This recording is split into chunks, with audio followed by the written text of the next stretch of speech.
Hello friends, welcome back to my channel. मैं हूं आपकी फ्रेंड वर्षा। फ्रेंड्स, आज की इस वीडियो में हम नेट पेपर 1 के प्रैक्टिस सेट के बारे में डिस्कस करेंगे। तो चलिए फ्रेंड्स, वीडियो को स्टार्ट करते हैं। लेकिन वीडियो को स्टार्ट करने से पहले प्लीज़ मेरे चैनल को सब्सक्राइब कर लीजिए, और अगर आपने चैनल को सब्सक्राइब किया है तो इस वीडियो को लाइक कीजिए और अपने फ्रेंड्स के साथ शेयर कीजिए। तो चलिए फ्रेंड्स, आज की इस वीडियो को स्टार्ट करते हैं।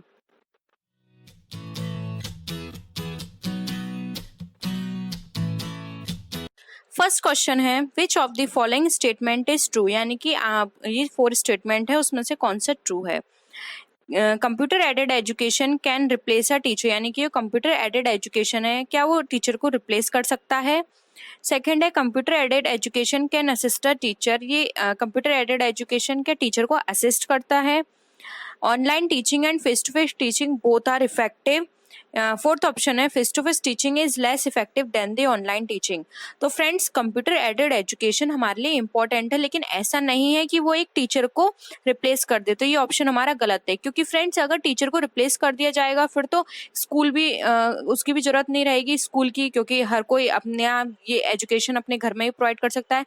हम भले ही हमारे पास सभी मैटर हो, लेकिन एक ऐसा टीचर चाहिए जो हमें उसको अच्छे से पढ़ा सके, अच्छे से समझा सके, इसलिए टीचर को रिप्लेस करना ये ऑप्शन बिल्कुल गलत है। सेकंड है कि कंप्यूटर एडेड एजुकेशन टीचर को असिस्ट करता है, ऐसा कुछ भी नहीं है। टीचर कंप्यूटर एडेड एजुकेशन को हमें असिस्ट करके समझाता है, हमें वो जो भी हमारा मेथड होता है वो कंप्यूटर एडेड के थ्रू हमें समझाता है, ना कि कंप्यूटर एडेड टीचर को असिस्ट करता है।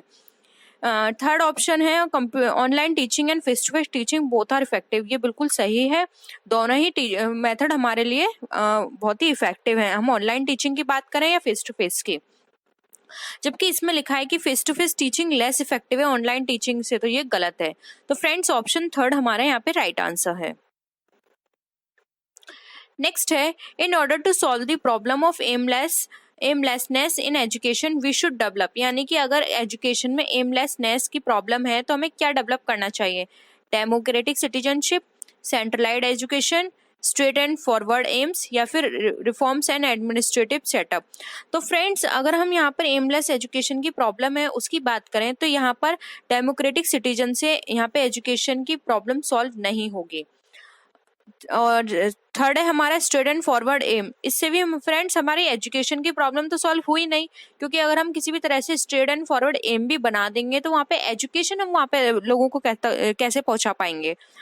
नेक्स्ट है रिफॉर्म्स एंड एडमिनिस्ट्रेटिव सेटअप। तो फ्रेंड्स, सेटअप करना भी कोई सोल्यूशन नहीं है, तो यहाँ पे सेंट्रलाइज्ड एजुकेशन हमारा राइट आंसर है, क्योंकि सेंट्रलाइज्ड एजुकेशन से हमें पता चलेगा कि क्या क्या इस वर्ल्ड में हो रहा है, कौन सी नई टेक्नोलॉजी आ रही है, कौन से नए मेथड्स हैं, उसके थ्रू हम अपनी एजुकेशन को एक एम दे सकते हैं कि हाँ, अब हमें अपने यहाँ भी अपने स्टूडेंट्स को भी ये सारी चीजें सिखानी है।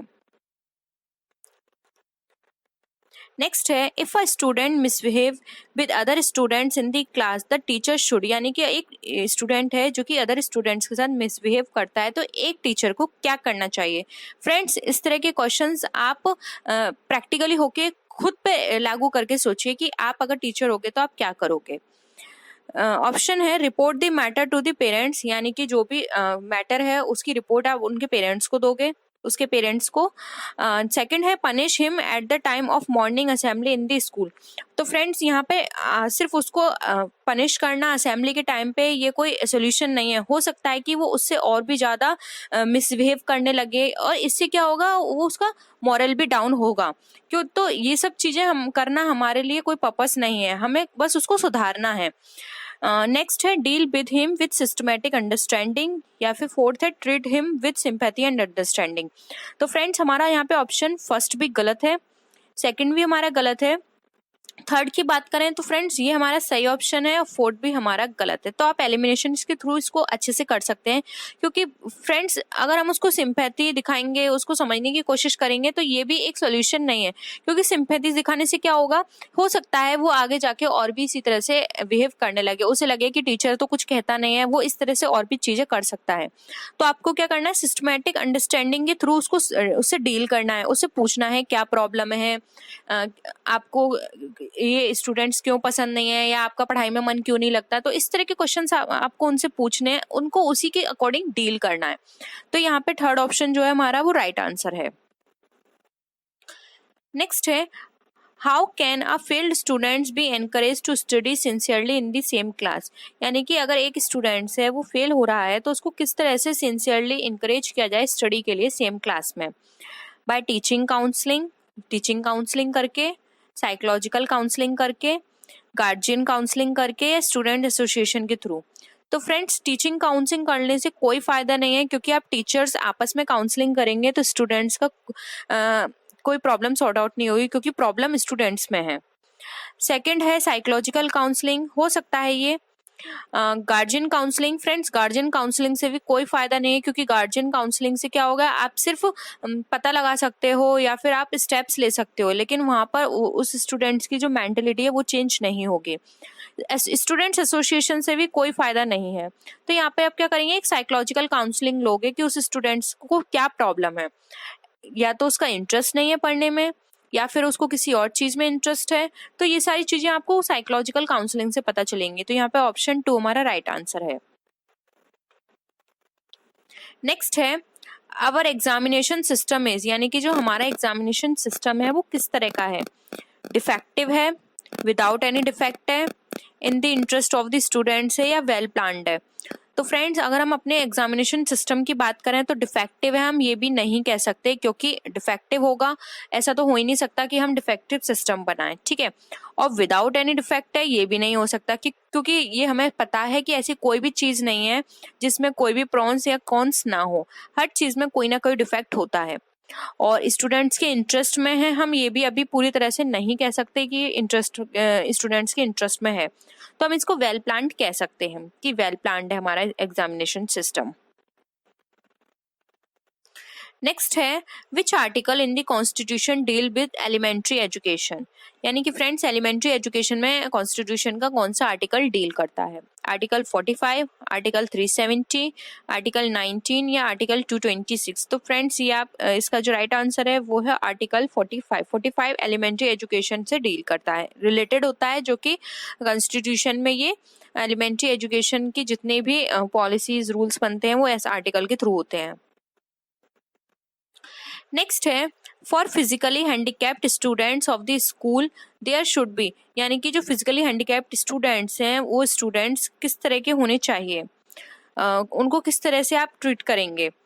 Proper facility for entering the classroom and toilet, यानी कि आप टॉयलेट और क्लासरूम में एंटर के लिए उनको प्रॉपर फैसिलिटी प्रोवाइड करेंगे, या फिर proper arrangement for his food and lodging, या फिर arrangement for his free education.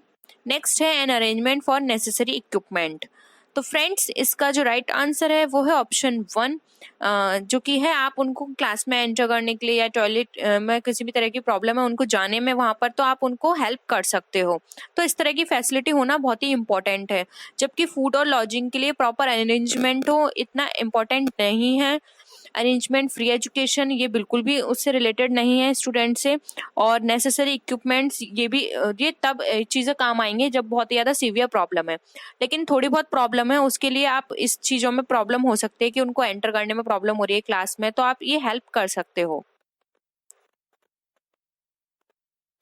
Next है a naughty students in the class is, यानी कि एक नॉटी स्टूडेंट जो है वो क्लास में किस तरह का होगा, foolish and dull, active and intelligent, और फ्रेंड्स यहाँ पे आप लिख लीजिएगा अनएडजस्टेड एंड अनएप्रिशिएटेड, या फिर रिच एंड केयरलेस। तो फ्रेंड्स अगर हम नॉटी स्टूडेंट्स की बात करें तो फुलिश एंड डल होगा ऐसा जरूरी नहीं है, और वो एक्टिव एंड इंटेलिजेंट हो ये भी जरूरी नहीं है, और एक नॉटी स्टूडेंट रिच और केयरलेस हो ये भी इम्पोर्टेंट नहीं है। लेकिन फ्रेंड्स एक नॉटी स्टूडेंट अनएडजस्टेड भी होगा और अनएप्रिशिएटेड भी होगा। तो हमारा राइट आंसर है 3rd। नेक्स्ट है why is syllabus necessary in school, यानी कि स्कूल में सिलेबस क्यों जरूरी है। It helps in proper functioning of the school, यानी कि स्कूल के प्रॉपर फंक्शनिंग में हेल्प करता है, या फिर it makes the classroom education under control, यानी कि जो क्लासरूम एजुकेशन है उसको कंट्रोल में रखता है, या फिर a teacher can rule every work outside the class in a proper manner, यानी कि एक टीचर जो है वो रूल बना सकती है सभी वर्क का जो भी उसको वर्क है आउटसाइड क्लास के बाहर एक प्रॉपर मैनर में, या फिर all of the above are possible. तो फ्रेंड्स, एक सिलेबस होने से स्कूल की जो फंक्शन है उसमें भी हेल्प मिलेगी, और जो भी कंट्रोल है क्लास के अंदर वो उसको कंट्रोल कर पाएगी एक टीचर, क्योंकि उसे पता होगा कि ये सिलेबस है, मुझे स्टूडेंट्स को इतनी नॉलेज देनी है इस क्लास के अंदर, और क्योंकि उसको इस स्टैंडर्ड में इतनी नॉलेज होना बहुत ही इंपॉर्टेंट है। ठीक है, तो उसी हिसाब से वो कंट्रोल भी कर पाएगी। सेकंड, वो उस हिसाब से पहले से पूरी प्लानिंग के साथ आएगी, जो भी उसे पढ़ाना होगा, जो भी सिलेबस होगा। नहीं तो क्या क्या होगा, अगर सिलेबस नहीं होगा तो वो कंफ्यूज रहेगी कि उसे आज क्या पढ़ाना है, क्लास में किस तरह से पढ़ाना है। तो यहाँ पर ऑप्शन 4 जो है हमारा राइट आंसर है, क्योंकि ये सारे पॉइंट्स जो है हमारे करेक्ट है। नेक्स्ट है, इफ अ सेमिनार और conference is been conducted in your city concerning education, what will you do. यानी कि अगर आपके एजुकेशन से कंसर्न करती हुई कोई आपकी सिटी में कॉन्फ्रेंस या सेमिनार कंडक्ट हो रही है, तो आप क्या करोगे। I will take part in it without the permission of the principal, या आप पार्ट लोगे उसमें अपने प्रिंसिपल की बिना परमिशन के। और I will seek the permission of the principal, या फिर आप अपने प्रिंसिपल से परमिशन लोगे। I shall take leave from the school, मैं स्कूल से छुट्टी ले लूंगी।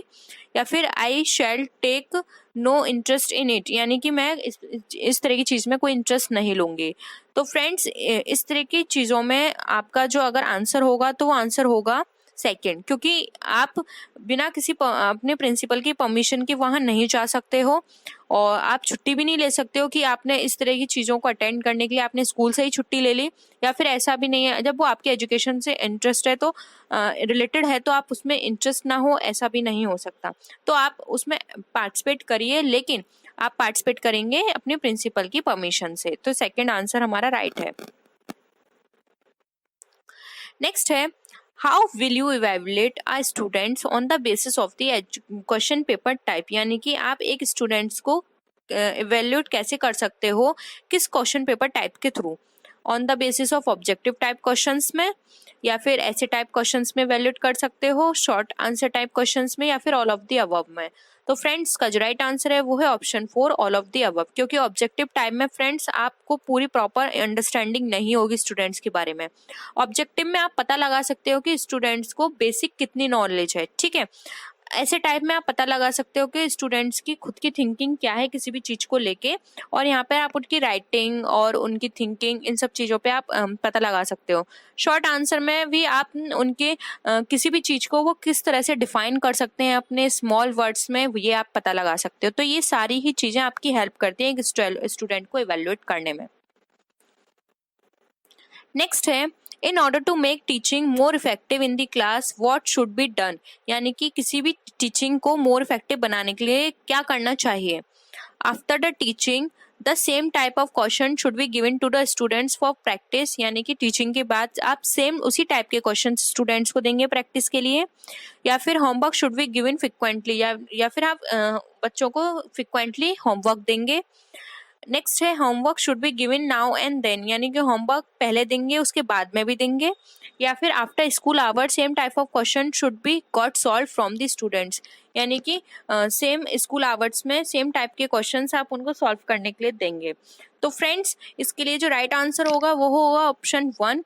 आप टीचिंग के बाद उनको सेम तरह के क्वेश्चंस दे सकते हैं प्रैक्टिस के लिए, क्योंकि प्रैक्टिस से क्या होगा, ये कहा भी जाता है कि प्रैक्टिस मेक्स परफेक्ट। तो जितनी बच्चे प्रैक्टिस करेंगे उतने वो परफेक्ट होंगे, तो आप उनको प्रैक्टिस करने के लिए उसी तरह के क्वेश्चंस दे सकते हो। नेक्स्ट है, what did you adopt teaching profession, why did you adopt teaching profession, यानी कि आप टीचिंग प्रोफेशन क्यों अडॉप्ट करोगे। Your parents wanted it in, यानी कि आपके पेरेंट्स चाहते थे इसीलिए। या फिर at the advice of your friend, यानी कि अपने फ्रेंड की एडवाइस से लेना चाहते हो टीचिंग प्रोफेशन। या फिर no member in your family is in his profession, यानी कि आपके फैमिली मेंबर में कोई भी इस प्रोफेशन में नहीं है इसलिए आप टीचिंग प्रोफेशन में जाना चाहते हो। या फिर you have interested in it. तो फ्रेंड्स, अगर आपके पेरेंट्स चाहते हैं तब आप टीचिंग प्रोफेशन ले रहे हो तो ये कोई रीज़न नहीं हुआ, और सेम यही आपके फ्रेंड्स ने कहा है और आप टीचिंग प्रोफेशन ले रहे हो ये भी कोई आंसर नहीं है। सेम उसी तरह फैमिली मेंबर में भी कोई इस प्रोफेशन में नहीं है तब आप टीचिंग प्रोफेशन ले रहे हो, तो ये भी कोई इसका रीज़न नहीं हुआ। जबकि इसका रीज़न ये हो सकता है कि आपको इसमें इंटरेस्ट है, इसलिए आप टीचिंग प्रोफेशन ले रहे हो। तो इसका राइट आंसर है हमारा 4। You will pay heed to such person who are. Friend, heed का मतलब यहाँ पे होता है ध्यान देना, ठीक है। यानी कि आप किस तरह के पर्सन पे ज़्यादा ध्यान देंगे, जो बहुत ही इंटेलिजेंट हो, या फिर स्टडीज़ में बहुत वीक हो, या फिर आपके रिलेटिव्स हों, या फिर जो वेल बिहेव करते हो आपसे वो। तो फ्रेंड्स, अगर ज़्यादा इंटेलिजेंट है कोई स्टूडेंट्स, बहुत इंटेलिजेंट है, तो उस पर ध्यान देना कोई यूजलेस है आपके लिए। और अगर आपके रिलेटिव्स हैं तो ये भी कोई एक्सक्यूज नहीं है, क्योंकि इससे तो आप बाइसनेस क्रिएट कर रहे हो, जो कि एक टीचर के लिए होना चाहिए कि वो किसी भी तरह की बाइसनेस क्रिएट ना करे क्लास के अंदर। सेम जो आपके साथ वेल बिहेव कर रहे हैं, आप उनको ज़्यादा ध्यान दे रहे हो, ये भी यहाँ पर बाइसनेस क्रिएट कर रहा है। तो फ्रेंड्स का राइट आंसर है 2। जो बच्चे स्टडीज में बहुत वीक हैं, आप उन पे एक्स्ट्रा ध्यान दोगे, जिससे कि वो अपने उस जो भी प्रॉब्लम है उसको रिमूव किया जा सके उनकी। तो यहाँ पे जो ऑप्शन 2 है हमारा, वो राइट है। नेक्स्ट है, in order to become skillful in his job a teacher, यानी कि किसी भी जॉब के लिए स्किल होने के लिए एक टीचर को क्या करना होगा। Should study new books on his subject, यानी कि अपने सब्जेक्ट की उसको ज़्यादा बुक्स पढ़नी होंगी, ज़्यादा से ज़्यादा नई से नई बुक्स। या फिर should take part in the debates of the school, यानी कि स्कूल के जो डिबेट्स हैं उनमें उसे पार्ट लेना चाहिए।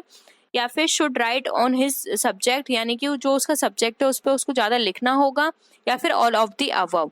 तो फ्रेंड्स, किसी भी टीचर के लिए अगर वो अपनी जॉब में स्किलफुल होना चाहती है तो उसको न्यू बुक्स भी पढ़नी होंगी, क्योंकि इससे क्या होगा, न्यू चीज़ें पता चलेंगी।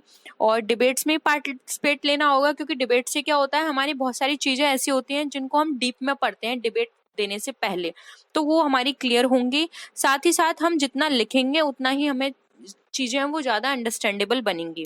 तो यहाँ पे ऑप्शन 4 हमारा राइट आंसर है। What step will you take to make your students healthy, यानी कि ऐसे कौन से स्टेप्स हैं जो आप लोगे अपने स्टूडेंट्स को हेल्दी बनाने के लिए।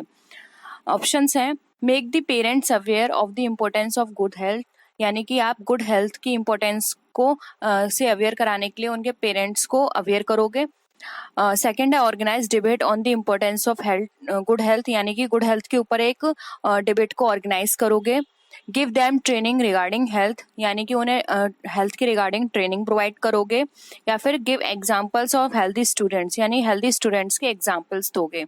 तो फ्रेंड्स, यहाँ पर जो सबसे ज़्यादा जो अप्रोप्रिएट आंसर है वो है ऑप्शन 3, क्योंकि फ्रेंड्स, पेरेंट्स को अवेयर करने से इम्पोर्टेंस इतनी वहाँ पर इतना आपको बेनिफिट नहीं मिलेगा। और अगर आप डिबेट कंडक्ट कराओगे तब भी यही होगा कि आपको जो बेनिफिट देना है या फिर जो इम्पोर्टेंस आपको प्रोवाइड करानी है स्टूडेंट्स को, वो भी यहाँ पर इन दोनों ऑप्शंस में नहीं मिलेगी। लेकिन अगर आप ट्रेनिंग प्रोवाइड करोगे उनको हेल्थ रखने के लिए, हेल्थ के रिगार्डिंग कोई ट्रेनिंग दोगे, तो वो ज़्यादा उसमें इन्वॉल्व होंगे और उस चीज़ को अच्छे से समझेंगे। जबकि अगर आप एग्जाम्पल्स दोगे तो ये भी इतना अप्रोप्रिएट नहीं होगा। तो हमारा ऑप्शन 3 जो है वो राइट आंसर है। नेक्स्ट है, अ टीचर इम्प्रेसिव स्टूडेंट्स, यानी कि फ्रेंड्स एक टीचर, यहाँ पे फ्रेंड्स लिख लीजिएगा, a teacher impress his students, एक टीचर अपने स्टूडेंट्स को किस तरह से इम्प्रेस करेगी। फर्स्ट ऑप्शन है, by showing his authority and dominance, यानी कि अपनी अथॉरिटी और डोमिनेंस को दिखाकर। या फिर by his regularity in teaching, यानी अपनी टीचिंग में रेगुलरिटी लाके। या फिर by misbehaving with his students, यानी अपने स्टूडेंट्स के साथ मिसबिहेव करके। या फिर by indulging in cursive with students, यानी कि उनके साथ इंडल्ज होके स्टूडेंट्स के। तो फ्रेंड्स, इसका जो राइट आंसर है वो है ऑप्शन 2, क्योंकि फ्रेंड्स, अगर आप अथॉरिटी एंड डोमिनेंस शो करोगे तो ये इम्प्रेसिव नहीं होगा, ये नेगेटिव इम्पैक्ट डालेगा स्टूडेंट्स के ऊपर। वही आप मिसबिहेव करोगे वो भी नेगेटिव इम्पैक्ट डालेगा, और बहुत ज़्यादा इंडल्ज होगे स्टूडेंट्स के साथ, वो भी बहुत ज़्यादा यहाँ पे हम बोल सकते हैं कि स्टूडेंट्स इम्प्रेस होने की जगह आपसे हो सकता है कि वो आपको हेट करने लगें, या फिर आप जो भी उनको सिखाना चाहते हैं उस चीज़ को वो ना सुने ठीक से। तो यहीं अगर आप अपने स्टूडेंट्स को इम्प्रेस करना चाहते हो तो आप अपनी टीचिंग में रेगुलरिटी लाओगे, टीचिंग आपकी बहुत स्ट्रांग होनी चाहिए, जिससे आप अपने स्टूडेंट्स को अपनी तरफ अट्रैक्ट कर सको। तो हमारा ऑप्शन 2 राइट आंसर है। नेक्स्ट है, if you fail to complete your syllabus in time what will you do, यानी कि फ्रेंड्स, अगर आप अपने सिलेबस को कंप्लीट करने में फेल हो रहे हैं तो आप क्या करोगे। Take extra classes to complete the syllabus, आप एक्स्ट्रा क्लासेस लोगे सिलेबस कंप्लीट करने के लिए, या फिर लीव द सिलेबस इनकम्प्लीट, या फिर जो सिलेबस इनकम्प्लीट रह गया है उसको छोड़ दोगे, या फिर teach selective questions out of the remaining syllabus, यानी कि आप सिर्फ कुछ सेलेक्टेड क्वेश्चंस हैं उनको टीच करोगे जो भी रिमेनिंग सिलेबस रह गया है उसमें से, या फिर ask the students to complete the syllabus themselves, या फिर आप स्टूडेंट से कहोगे कि वो खुद ही अपने सिलेबस को कंप्लीट कर लें। तो फ्रेंड्स, यहाँ पर अगर आप सिलेबस इनकम्प्लीट छोड़ दोगे तो ये भी एक नेगेटिव इम्पैक्ट है, और अगर आप यहाँ पे सिलेक्टेड क्वेश्चंस लोगे तो स्टूडेंट्स की अंडरस्टैंडिंग क्लियर नहीं हो पाएगी, और ये भी एक राइट वे नहीं है उस सिलेबस को कंप्लीट कराने का। और अगर आप स्टूडेंट्स के ऊपर छोड़ दोगे तो ये भी एक टीचिंग ऑब्जेक्टिव के बहुत ही ज़्यादा, हम ये बोल सकते हैं कि कोई भी टीचिंग ऑब्जेक्टिव में ये नहीं है कि अगर कोई भी प्रॉब्लम है तो आपको उसको सॉल्व करना है, आपको अपने स्टूडेंट्स में नहीं डालना है कि आप खुद कर लेना या फिर आप ये सारी चीज़ें खुद अपनी अंडरस्टैंडिंग बना लेना इसके ऊपर, क्योंकि टीचर का काम ही है बच्चों को समझाना, तो वो अपने स्टूडेंट्स के ऊपर इस तरह की रिस्पॉन्सिबिलिटी नहीं डाल सकते। तो यहाँ पर ऑप्शन 1 जो है वो राइट है कि आप एक्स्ट्रा क्लासेस ले सकते हो उस कंप्लीट जो भी सिलेबस रह गया है उसको कंप्लीट कराने के लिए। तो हमारा फर्स्ट ऑप्शन जो है वो करेक्ट होगा। नेक्स्ट है, if you are the administrator of the school, regulatories are on the which of the following solution will you follow. यानी कि फ्रेंड्स, अगर किसी भी तरह के स्कूल आप स्कूल का एडमिनिस्टर हो और आपके स्कूल में किसी तरह की रेगुलेटरीज हो रही हैं, तो आप कौन से सोल्यूशंस इसमें से फॉलो करोगे। First, coordination between managing committee, principal, teachers and students, यानी कि आप कोऑर्डिनेशन करोगे जो भी मैनेजिंग कमेटी, प्रिंसिपल, टीचर्स और स्टूडेंट्स के बीच में। या फिर सॉल्व प्रॉब्लम्स ऑफ स्टूडेंट्स की प्रॉब्लम सॉल्व करोगे, सॉल्व प्रॉब्लम ऑफ टीचर्स की प्रॉब्लम सॉल्व करोगे, या फिर इम्पोज सीवियर पनिशमेंट, या फिर कोई सीवियर पनिशमेंट इम्पोज कर दोगे उन लोगों के ऊपर। तो फ्रेंड्स, यहाँ पर बात की जा रही है कि एडमिनिस्ट्रेटर जो है आप स्कूल के हो और वहाँ पे रेगुलरिटीज हो रही है, तो जरूरी नहीं है कि वो स्टूडेंट की हो। तो यहाँ पे सॉल्व प्रॉब्लम ऑफ स्टूडेंट्स ये गलत है, और ये जरूरी नहीं है कि जो रेगुलरिटीज आ रही हैं वो सिर्फ टीचर की वजह से आ रही हो। तो यहाँ पे ऑप्शन 3 भी हमारा गलत है, और सिर्फ आप पनिशमेंट उनको दोगे तो ये भी एक सही वे नहीं है किसी भी चीज को सॉल्व करने का। आप डायरेक्ट पनिशमेंट नहीं दे सकते हो, सबसे पहले आपको वो चीज फाइंड आउट करनी पड़ेगी, उसके बाद सोल्यूशन निकालना पड़ेगा।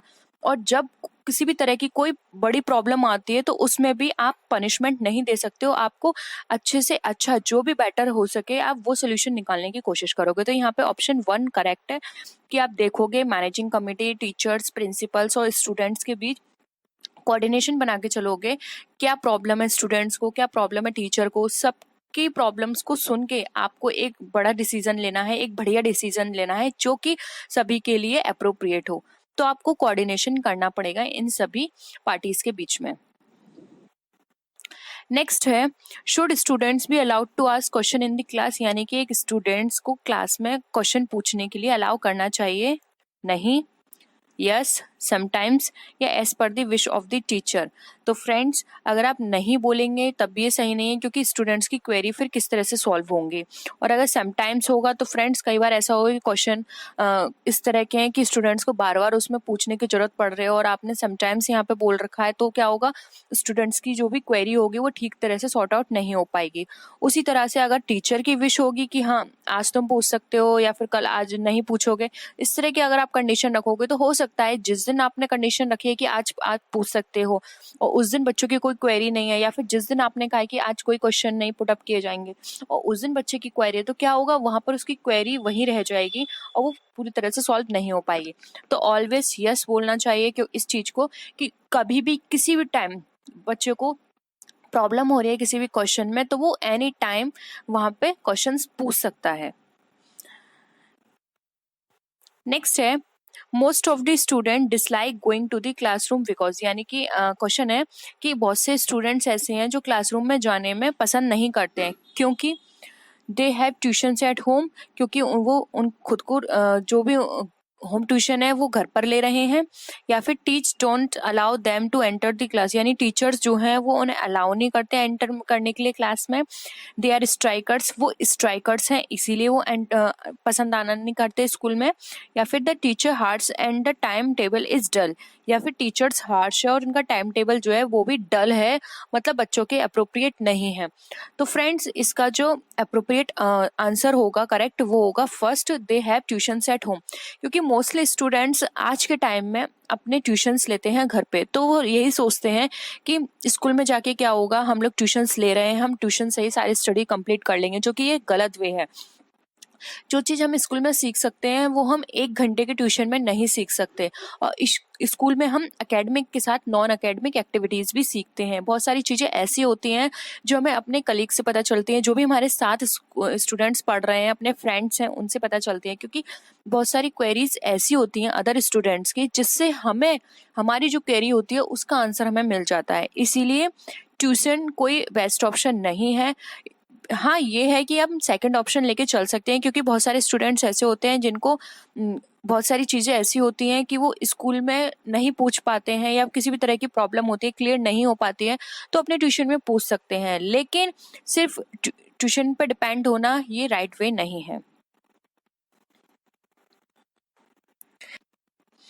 नेक्स्ट है, as regards the use of blackboards in the class, what arrangement should be made for the students with weak eyesight, यानी कि अगर आप जब ब्लैक बोर्ड यूज़ करते हो तो उसमें ऐसे कौन से अरेंजमेंट आपको करने चाहिए उन स्टूडेंट्स के लिए जो कि वीक आई साइट है उनकी। ऑप्शंस है, दे should be provided with specs, यानी कि आप उनको प्रोवाइड किए जाएं स्पेक्स, या फिर they should be asked to read and then written on the black board, या फिर आप पहले उनको पढ़ोगे तब आप उनको ब्लैक बोर्ड पे लिखोगे, या फिर they should be given front seat, उनको फ्रंट सीट दी जाए, या फिर special arrangement should be made for them, या फिर उनके लिए कोई स्पेशल अरेंजमेंट किया जाए। तो फ्रेंड्स अगर उनको आई साइट में प्रॉब्लम है लेकिन इतनी वीक उनकी आई साइट नहीं है, तो वहाँ पे आप उनको स्पेक्स प्रोवाइड कर रहे हो, तो ये बेस्ट ऑप्शन नहीं है। सेकंड है हमारा कि पहले आप रीड करोगे फिर आप रिटन करोगे ब्लैक बोर्ड पे, तो ये भी हमारा बेटर ऑप्शन नहीं है। जबकि हमारा जो थर्ड ऑप्शन है ये हमारा बेस्ट ऑप्शन है, उनको हम फ्रंट सीट प्रोवाइड करेंगे, जिससे कि क्या होगा कि वो खुद से उस चीज को समझ सके। और किसी भी स्पेशल अरेंजमेंट को देना ये भी बेस्ट ऑप्शन नहीं है, क्योंकि हो सकता है उनको उतने सीवियर प्रॉब्लम नहीं हो, थोड़ी बहुत प्रॉब्लम हो जो कि फ्रंट सीट पे बैठ के वो प्रॉब्लम सॉल्व हो रही है। तो हम यहाँ पर इन ऑप्शंस की जगह कोशिश करेंगे कि उनको फ्रंट सीट दी जाए, जिससे कि वो इजीली खुद समझ सकें, खुद उसको रीड आउट कर सकें। नेक्स्ट है, what will the teacher do when a students ask him an irrelevant question, यानी कि टीचर्स उन स्टूडेंट्स के साथ क्या करेंगे जो इररिलेवेंट क्वेश्चन पूछते हैं। ऑप्शंस हैं, he will scold him and ask him to sit down, वो उनको डांटेगी और उनको बैठने के लिए बोलेगी। He will make it clear, वो उसको क्लियर कर देगी। He will send them out of the class, वो उसको क्लास से बाहर निकाल देगी। या फिर he will advise to wait for the answer, या फिर वो उससे बोलेगी कि आप इस आंसर के लिए वेट करो। तो फ्रेंड्स इसका क्या होगा राइट आंसर? फ्रेंड्स किसी भी स्टूडेंट को डांटना और उसको बिठा देना, आंसर ना देना, ये सही चीज नहीं है। जबकि अगर हम उसको क्लास से बाहर निकाल देंगे तो इससे क्या होगा, नेक्स्ट टाइम और भी स्टूडेंट्स को किसी भी तरह की क्वेरी होगी तो पूछने में हिचकिचाएगा, तो हमें ये वाली एक्टिविटी भी नहीं करनी है। और अगर हम उससे बोलेंगे कि आप आप वेट कीजिए अपने आंसर का, या फिर इस चैप्टर को कंप्लीट करने के बाद आपके क्वेश्चंस का आंसर दिया जाए, तो इससे भी क्या होगी, स्टूडेंट्स के अंदर डिमोटिवेशन होगा। नेक्स्ट टाइम वो सोचेगा कि हमें क्वेश्चन पूछना है या नहीं। तो इस तरह की एक्टिविटी हमें नहीं करनी है, हमें उसके क्वेश्चन को उसी टाइम क्लियर करना है, जिससे कि हो सकता है कि हम उसको उसी टाइम समझा दें कि हाँ ये थोड़ा इरेलीवेंट है। पॉजिटिव वे में हम उसे समझा सकते हैं कि हाँ ठीक है, हम अब थोड़ा इससे मूव करते हैं, ये हमारे टॉपिक से रिलेटेड नहीं है, लेकिन फिर भी हम कोशिश करेंगे इसका आंसर देने की, और आप उस टाइम उसका आंसर दे सकते हैं।